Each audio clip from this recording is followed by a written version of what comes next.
To complete the mission, I worked tirelessly to win over the book's secondary female lead, Sophia Taylor, trying to change her fate of falling in love with the male lead, Ryan Miller. But I attempted the route 99 times, and each time she accepted Ryan Miller's proposal in my grave. Then the plot reset to the beginning. At the start of the 100th and final loop, I gave up on the mission and resigned myself, using the limited time to find a burial plot with excellent feng shui so I could die without anyone knowing. But she suddenly lost her mind, ruined my grave, and locked me in the house, watching me every moment without leaving my side. Ethan, you must never, ever think about leaving me. This is my 100th reincarnation. In the 99 failed attempts before, my fiancée Sophia Taylor would stand at my tombstone and accept another man's proposal. I could only watch helplessly as she walked toward a fatal ending. And because of that, I kept looping through near-death scenes, until when the 100th loop ended, I would be erased from the world entirely. After repeating the loop 99 times, I had long since gone numb, and the deep love I felt for my fiancée Sophia Taylor had been completely exhausted. The 100th time, it was the same familiar room. Hanging on the wall was the photo I had begged Sophia Taylor to take with me, the only picture we ever took together after 99 attempts. Sophia Taylor smiled stiffly at the camera, nothing like the spark she showed with Ryan Miller. How ridiculous that I had carefully framed that photo before. Looking at the fool I appeared in it, my feelings were complicated. I once chose this world because I wanted to reverse her fate as the villainous second lead, and I agreed to the system's draconian terms. I fell for the 2,263 days and nights Sophia Taylor waited after Ryan Miller left, only for her to die in a foreign land. I admired her courage to love and hate, her refusal to accept fate, so I laid my true heart out in front of her. I accompanied her from the depths to the heights, stayed with her through countless days and nights, and without realizing it, I fell in love with her. After the male lead Ryan Miller appeared, I earnestly and repeatedly advised her to stay away from Ryan Miller, to keep as far away as possible. In the novel world, only a flawless female lead could be by Ryan Miller's side. Sophia Taylor could only be considered cannon fodder. But every time I tried to warn her, it only made her dislike me even more. We're just ordinary friends, Ryan and I. Do you have to treat him like an enemy and be so guarded against him? You'd be better off finding something to do instead of being paranoid all day. A grown man, and he still hasn't achieved anything. But Sophia Taylor forgot that I gave up my high-paying job and chose to take a part-time position near my home to care for her frail health. It was also because of the sympathetic looks she unintentionally gave me back then that I endured every subsequent mockery and coldness from her. In the end, though, her affection toward me remained negative, so much so that even when I died, her affection score did not budge. It wasn't until the 99th failure that I finally woke up. Some people are born without a heart. Once again, the image of my pitiable state before death on the 99th occasion flashed through my mind. Terminal illness, no cure, no one to rely on. In this world, I had no family, no friends. Sophia Taylor was my only one, but she loved Ryan Miller more. As an obstacle only hindering her from reaching Ryan Miller, my life or death meant nothing to her.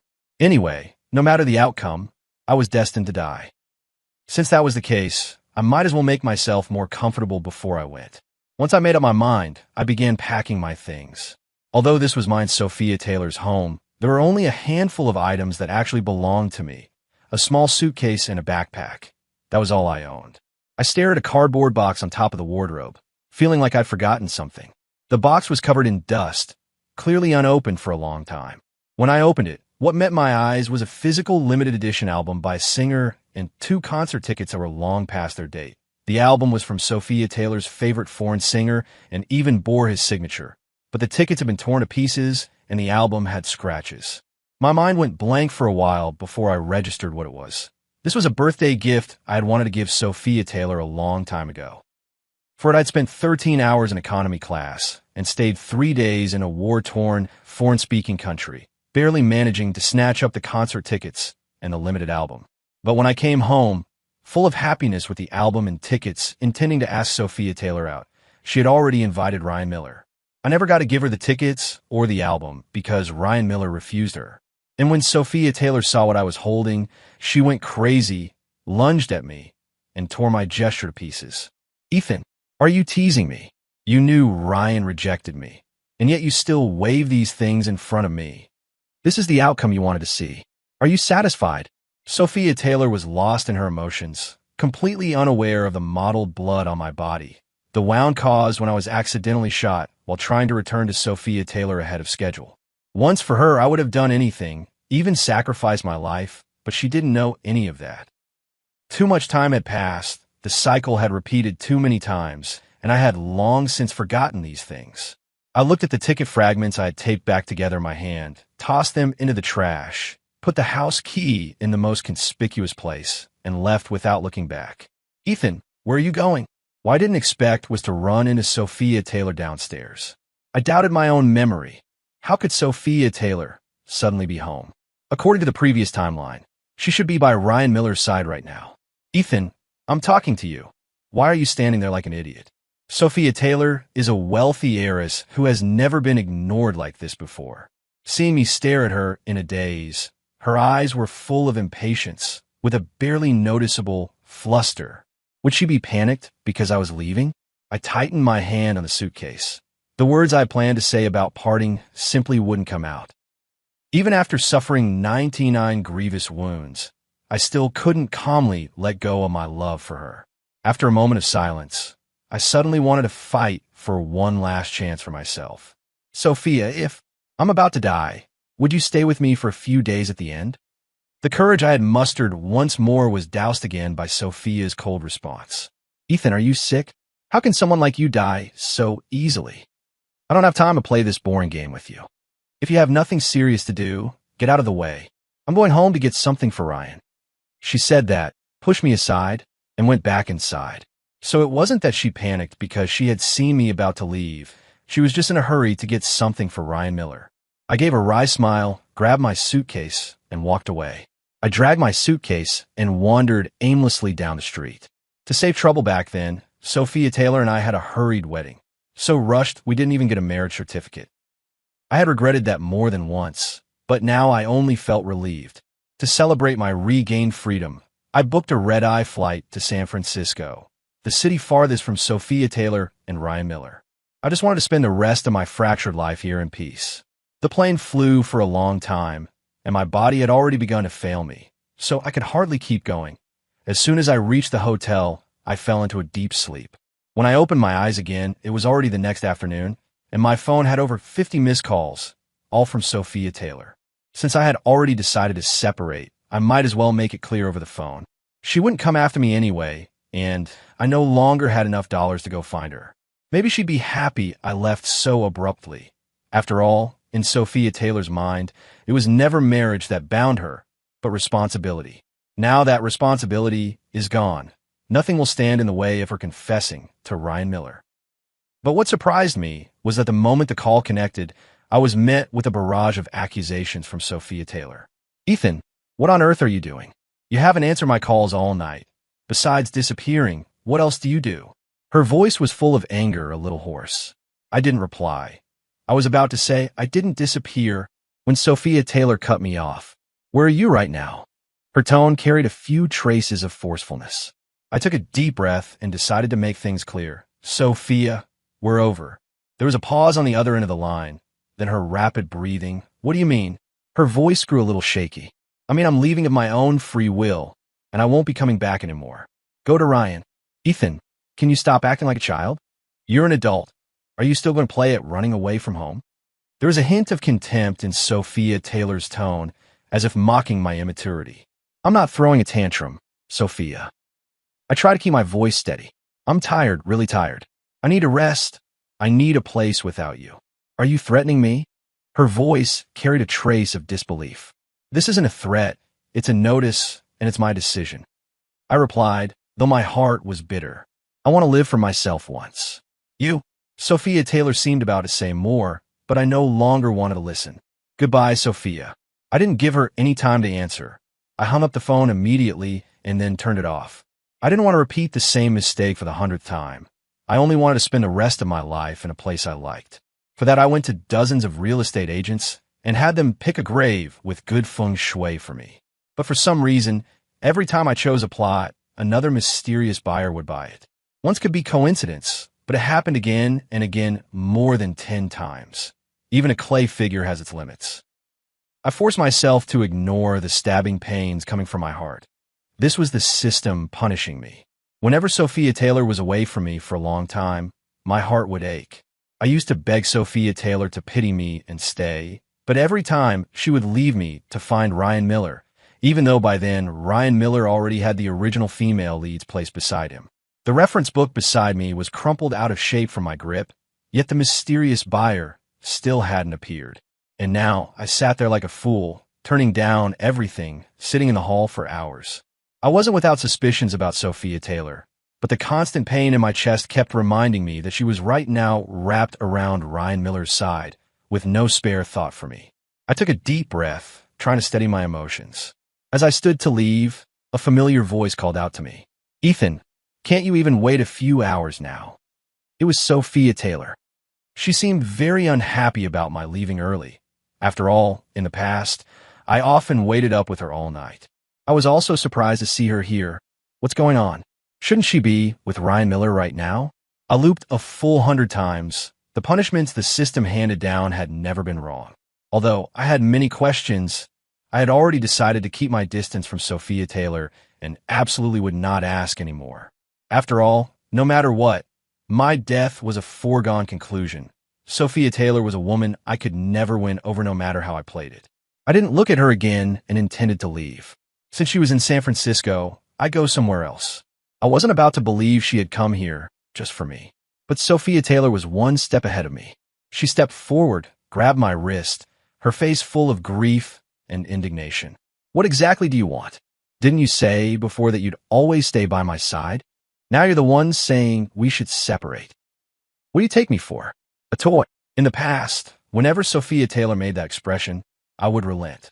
Back then, I believed she was a little princess spoiled by her family, and that I didn't deserve to be by her side unless I won her over. Love always felt like a debt, but now, looking at Sophia Taylor clutching my wrist and refusing to let go, I swallowed the sharp pain in my chest and suddenly asked her a question. "Sophia, do you still remember that cardboard box at home?" She was slightly stunned, her mouth opening as if to say something, but I could no longer hear it. A roar filled my ears. After enduring for hours, I had no strength left. Pain, it hurt everywhere. Darkness closed in, and I fainted from the pain.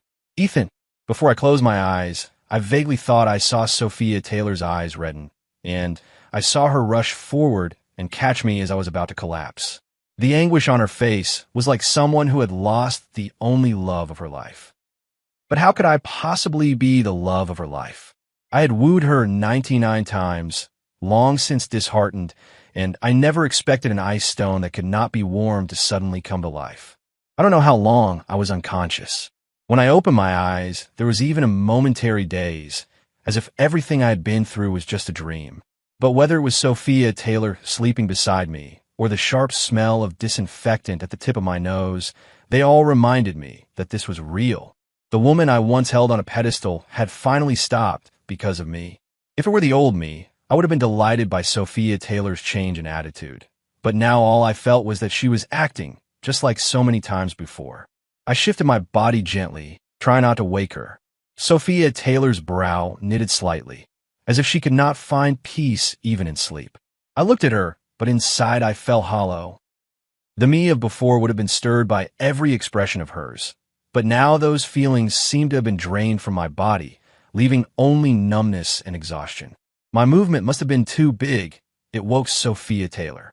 She opened her eyes, and unlike her former confidence, there was confusion and unease in them now. When she saw me, she looked like someone drowning, clutching the last piece of driftwood, a plea in her gaze. "Ethan, you're awake." Her voice was low, with a tremor. I didn't respond. I just looked at her quietly. Sophia Taylor seemed to understand my silence. She reached out to touch me, but I instinctively recoiled. I know you may not believe me, but I really... Her words were cut off by me. "Sofa, I'm tired. Really tired." I repeated what I had said before, but this time there was a firmer finality in my tone. Her eyes reddened again, tears swirling at the edges, but she forced herself not to let them fall. I understand." Her voice carried a hint of a sob.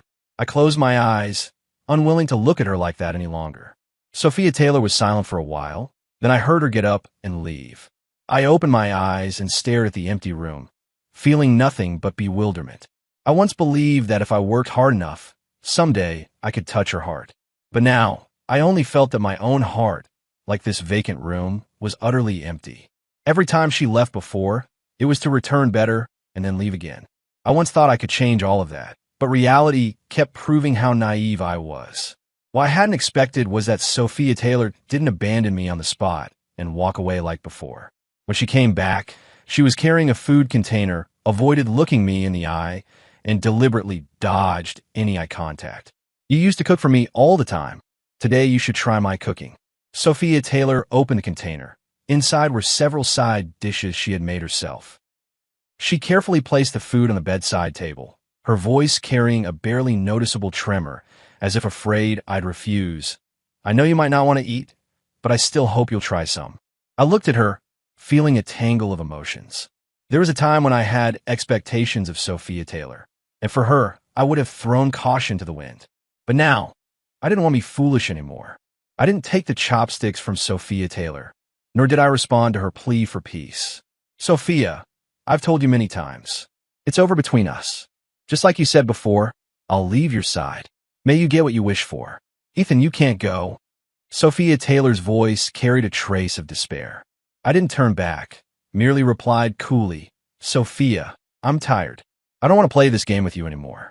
This is not a game, she nearly screamed. I stopped in my tracks, turned around, and looked her straight in the eyes. What is that? Tell me, Sophia, what do you really want? A flicker of hesitation crossed her gaze, but it quickly hardened. I want you, Ethan. I want us to have a real beginning. I gave a bitter laugh. A real beginning? Sophia, you've already missed too many chances. I know I was wrong, and I'm willing to make amends. Her voice dropped, carrying a note of pleading. I shook my head. Some things, once missed, can never be returned to. Sophia Taylor's face was full of pleading, and her eyes revealed a vulnerability I had never seen before. How I once longed to see that expression on her. But now I felt an unprecedented sense of powerlessness. Sophia, do you know? I once so hoped you could treat me sincerely, but every hope turned into disappointment. When I spoke again, my heart was calmer than ever, as if I were talking about something that had nothing to do with me. Tears finally slipped down Sophia Taylor's face. I know I was wrong, Ethan. I admit I didn't cherish you before, but now I'm willing to change. I'm willing to use everything I have to make amends. I looked at her, but my heart was desolate. I used to be shaken by every word she said. But now, I only feel that my heart is closed and can no longer be open for anyone. Sophia, I have given you countless chances, but you always disappoint me. Now, I no longer have the strength to trust you. I stood up and broke free from Sophia Taylor's hold, wanting to leave her side. But she suddenly wrapped her arms around me from behind, her voice trembling with sobs. Don't go, Ethan, please. I can't live without you. I closed my eyes, feeling her warmth, but inside I was ice cold. I once thought that if I persisted, someday she would understand my love for her. But now I felt that my persistence was nothing but emptiness. Sophia, let go. There's no future for us anymore. I tried to push her away, but Sophia Taylor hugged me even tighter. You obviously like me a lot. I never thought that things between us would come to this. I never thought there would be a day like this either. Ethan, why won't you give our years of relationship a chance to forgive one mistake? Her tears soaked the back of my shirt. I could feel her body trembling. Sophia Taylor's pleading echoed in my ears, but the wall of ice in my heart only grew higher. Sophia, tell me, who is to blame for us coming to this? Is it my fault or yours? After all these years, haven't I given you opportunities? When I was lying in the operating room and they needed a family member to sign, you were downstairs at the company picking Ryan up from work. You never once remembered our wedding anniversary. But you can clearly remember the day Ryan returned to the country, and every year you host a gathering to celebrate him. You even ignore my allergies just to ease Ryan's burden. In your world, Ryan will always be the number one. For him, you can't disregard my health, even at the cost of our marriage. Sophia, you always have all kinds of reasons, but those reasons no longer matter to me. Ask yourself honestly, did you ever truly cherish what we had? Ethan, Sophia Taylor's voice choked. She tried to explain, but my words were like a sharp knife, cutting off all her excuses. Enough, Sophia. I interrupted her, not wanting to hear any more defenses. I used to think that as long as I was tolerant enough, patient enough, the problems between us could be resolved someday. But now, I finally realized that some rifts cannot be repaired. I took a deep breath, forcing my voice to stay calm. I'm tired, Sophia. I'm tired of continuing this endless cycle. There's always someone else in your heart, and I no longer have the strength to fight for a place.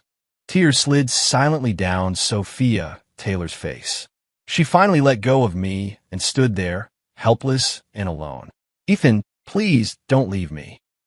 Her voice came from behind, full of despair and pleading. I stopped, but didn't turn around. Sophia, some things once missed can never be recovered. I gave you countless chances, but you always let me down. Now, I don't have the strength to believe you anymore. My voice was filled with deep fatigue and resolve. The steps Sophia Taylor had been taking forward were frozen. She was nailed to the spot. I am sorry. I don't know.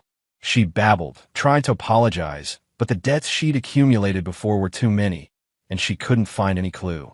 This time, Sophia Taylor finally couldn't find any excuse to clear herself. Just as I was about to walk out of the hospital doors, Sophia Taylor hurried down from the other elevator and blocked my way. Ethan, I know you don't like me anymore, and you might even hate me very much, but I really can't help worrying about you being here alone. How about this? You come stay in my place first. It can also be considered a chance for me to atone for my past mistakes and make amends. Sophia Taylor spoke earnestly, but I could see a trace of impatience in her eyes. She thought she was hiding it well, but I had already won her over 99 times. Every subtle expression of Sophia Taylor could not escape my gaze. I even knew her better than she knew herself. No need. I've rented a place here. No need for Miss Taylor to worry. But I hadn't expected that, despite being so careful, Sophia Taylor would still find a gap. When I opened my eyes again, I found myself back in the familiar room, the room where Sophia Taylor and I had spent more than 10 years. She was lying asleep beside me. I had no time to worry about how Sophia Taylor had brought me back. The urgent task was to escape as soon as possible.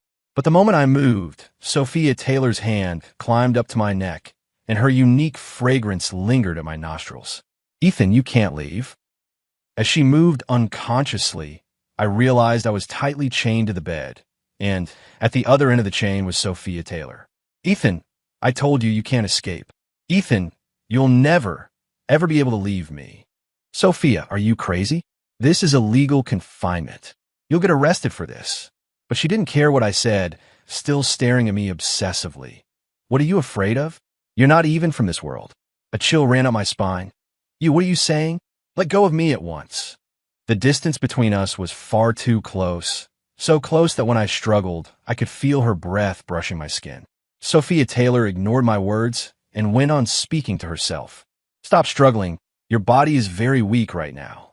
Even if you get away, you won't be able to go far. You're better off staying by my side. Let's spend the rest of our time together. Sophia Taylor turned to look at me, tears glistening in her eyes. I remember, Ethan. I remember everything. I remember all the grievances you suffered because of me, all the torments you went through. It was all caused by me. Ethan, I don't ask for your forgiveness. I only beg you to give me a chance to change. Sophia Taylor lay on top of me and cried for a long time, as if she wanted to cry away all the wrongs of this period. But what was she sad about? I could understand it now, and I didn't want to. Fortunately, Sophia Taylor only stayed lying on me for a while before a call urgently summoned her back to the company. From beginning to end, I never uttered a word. I just lay there quietly, waiting for Sophia Taylor to leave. Sophia Taylor's words sounded heartfelt, but I had already been stabbed all over by her and wouldn't believe a single thing she said. Now that Sophia Taylor had left because of company matters, it was the best opportunity for me to run. Sophia Taylor, relying on the fact that she had regained her memories, thought that this time, like the previous 99, was the last moment of my life. But she wasn't the planner and didn't know that I could avoid dying, on the condition that Sophia Taylor developed feelings. In the previous 99 times, I failed because of that, so I could only watch Sophia Taylor at my grave, trying to provoke Ryan Miller into agreeing to someone else's proposal. But this time, Sophia Taylor's strategy value had already reached 100%. She would no longer commit evil and die tragically like in the original work, and I would not die a violent death like in the previous 99 times. Both of us had a bright future. Yet Sophia Taylor still believed my death was irreversible. Relying on having chained me to the bed, with no other devices installed at the house, and even leaving the keys on the bedside, she thought she had me secured. I escaped from the house very easily. While Sophia Taylor hadn't returned home yet, I hurried to the train station. I would have traded everything I owned just to get away from Sophia Taylor. So I rode a slow green train for a day and a night to a small mountain village near Astoria, a loophole in this world I discovered during the previous 99 loops. This is a world outside the original book. Characters from the original, like Sophia Taylor, cannot come here. So this place was the best refuge I could choose for myself. Here there were no crowds or disturbances, only me alone. Having completed the conquest task and escaped Sophia Taylor's control, I regained my freedom. And because there was no signal in the small village, by the time I learned that Sophia Taylor had jumped into the river and killed herself for love, it was already the third year after I had left the village and returned to working life. Love was separated by mountains and seas, and mountains and seas could not be leveled. Sophia Taylor and I would never meet again in this life.